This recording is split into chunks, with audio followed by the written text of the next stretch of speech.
Jirraa jirtu nagaan isiniif haa ta'u ijoollee keenya akkam jirtu nagaa keessanii hundumti keessan maqaa waaqayyootiin isin qabe namni viidiyoo kan argitan viidiyoo koo hanga dhumaatti dhaggeeffadhaa. Innis maalinni obboleettiin keenya kuni maqaan ishii Seenaa Barraa jedhamti, dhalattuu Walisooti, biyya Dubaayitti kan ishiin jirtu. Erga biyya Dubaayii kana dhuftee ijji ishii lachuu arguu didee jira. Mana yaalaa gaafa dhaqxu diraama 20 kan isaan gaafatanii, diraama 20 miti mucayyoon birrii 5 hin qabdu.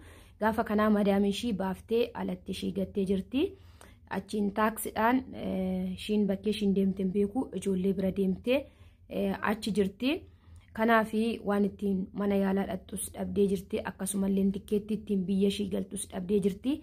Kanarraan kanaaf immoo ishiin galgala saatii 9tti akka Imaaratiitti akka immoo Itoophiyaatti saatii 2tti mana kootti dhuftee afaan shirraa dhaga'uu isiniif wayyaa.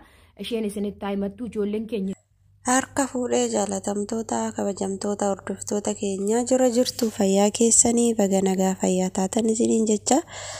Egaa akkuma argitanii obboleettiin keenya tokko erga dhuftee biyya ormaa kana erga dhuftee ija dhabdee, erga ija dhabdee boodas immoo madamin fuutee gatti duula dirhama 20,000 gaafannaan madamin ishii fuutee gatte jette. Obboleettiin keenya kun akka gargaaru nutti himti jechuudha. Egaa yeroo fayyaa qabnu malee hin jaalatamnu, fayyaa yoo jiraatte malee namni tokko jaalatamuu akka hin dandeenye jechuudha. Biyya keessattis haa ta'u biyya ormaa keessatti fayyaa akka hin qabne, fayyaa yoo hin qabne jaalatamuu akka hin dandeenye, akkasumas warri fayyaa qabnu waaqa keenya galateeffachaa akka hojjennu jechuudha. Isaan dhiisa ta'u warri ofiitu nama jibba jechuudha. Gaafa nuti fayyaa dhabnee waan tokkotti hin oolle warri keenyayyuu nama jibba. Garuu haatiif abbaanii warra haadha fi abbaadha waan ta'eef hagas nama hin rakkisu.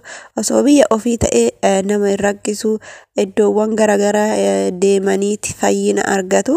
Garuu biyya namaa kana keessatti yoo dhukkubsatanii maallaqa guddaa yeroo nama gaafatanii madaamunnis osoo nu hin hojjetin nuuf hin kaffalan waan ta'eef mana yaalatii dhaqanii nu yaaluu hin danda'anii. Kanaafuu yoo nu yaalanis immoo maallaqni isaanii sun nutti darba waan ta'eef kanaafidha jechuudha. Madamin ishiituni ishii fayyaa dhabnaan karaa irratti baastee gatte jechuudha. Nama ijaan hin argine tokko mee akkamitti karaa irratti baasanii nama ijji dhukkubu, ijji isaa lafa arguu hin dandeenye tokko karaa irratti gatu. Dhugaa kinoo biyyi ormaa haala kanaan garaa jabaatti jechuudha. Osoo biyya ofii taate maaltu nama gata jechuudha. Oo karaa irrattis bahan nama gargaaru qabu. Biyya ormaa kana keessatti garuu karaa irrattis yoo bahan homtuu namni garagalee nama laalu hin jiru jechuudha. Baay'ee ulfaataadha dhugaa biyyi ormaa. Biyya ormaa kana keessatti warroonni fayyaa argannee hojjechaa jirru waaqa keenya akkuma micayyoon tun jette dhugaa waaqa keenya galateeffachuu qabna. Isa fayyaa nuu kennee biyya namaa kana keessa akka hojjennee bakka garaa keenya gahuuf tattaafannu kan nuuf godhe jechuudha. Biyyi ormaa baay'ee tokko garaa jabaatti jechuudha dhugaa dubbachuudhaaf. Keessattuu madaamonni tokko jechuudha baay'umatti garaa jabaatu jechuudha. Dubartoonni isaanii rabbi isaaniif laphee cabaa haa kennuudha malee baay'ee garaa jabaatu. Amma micayyoo kana gizee fayyaa yeroo ishii fayyaa qabdu itti fayyadamte, yeroo ishii fayyaa qabdu mana ishii dhiqsiifattee akka barbaaddeetti jechuudha.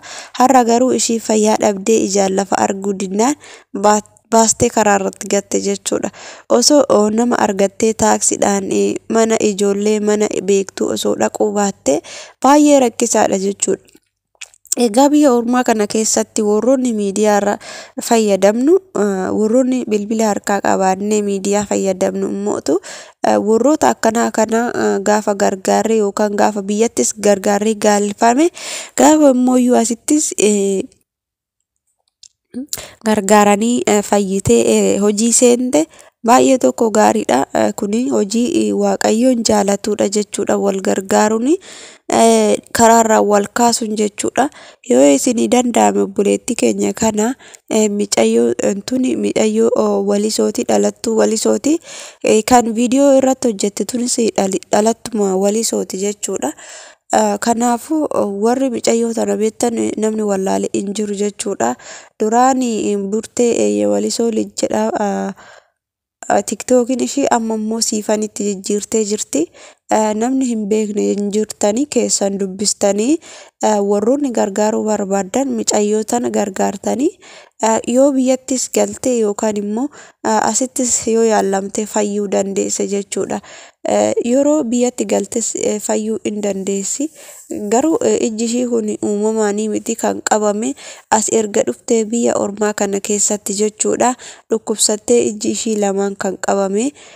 Kanaafuu obboleettii keenya kun yoo yaala argatte yoo iddoowwan sabalaa hafuurawaa garaagaraa deemte akka fayyiti jedhee waan yaaduuf akka kootititti warroonni waan akkanaa keessa gadi fageenyan jettanii itti dhiyaattanii micayyoo kana akka ishii fayyitu yoo gootan namarraa illee yoo argachuu baatan waaqayyoorraa argatu jechuudha. Gatiin namaa kan namaa kaffalamu namarraa osoo hin ta'in waaqayyoodha irraa.